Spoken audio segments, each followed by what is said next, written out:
Are you the mom of a child diagnosed with oppositional defiant disorder? I am.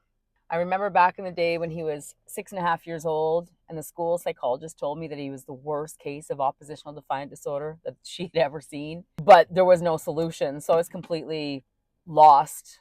Kind of felt a little bit destitute, crying on my bathroom floor, reading all the books, looking for help, but nobody had any.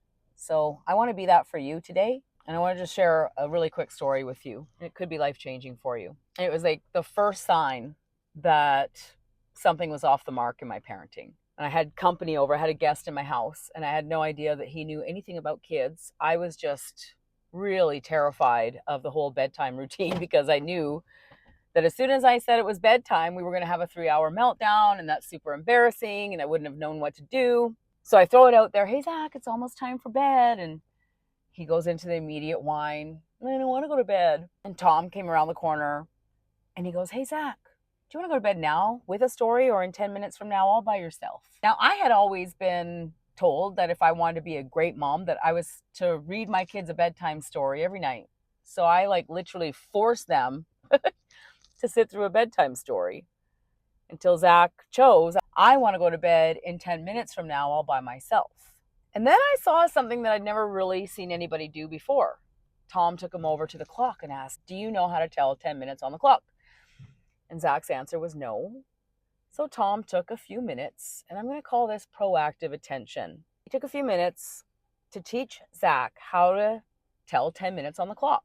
I thought that Zach was duping Tom, and in 10 minutes from now, we'd just start the fit all over again. But 10 minutes later, Zach came running up the stairs all by himself, big smile on his face, gave me a hug, I love you, good night, and I didn't see him again till morning. And that was the first time in his entire life that he went to bed without a 3 hour meltdown. I'm sharing this story with you because I want to give you some hope that there is a way to create more harmony with your oppositionally defiant child, but it's not going to be the typical authoritative control, authoritative parenting, gentle parenting, attachment parenting, whatever you want to call it. It's not going to be that, because even though these parenting styles have beautiful names, they're not really positive at all. They're focused on you being in complete control of everything the child does. And that was something that I saw right away and I realized.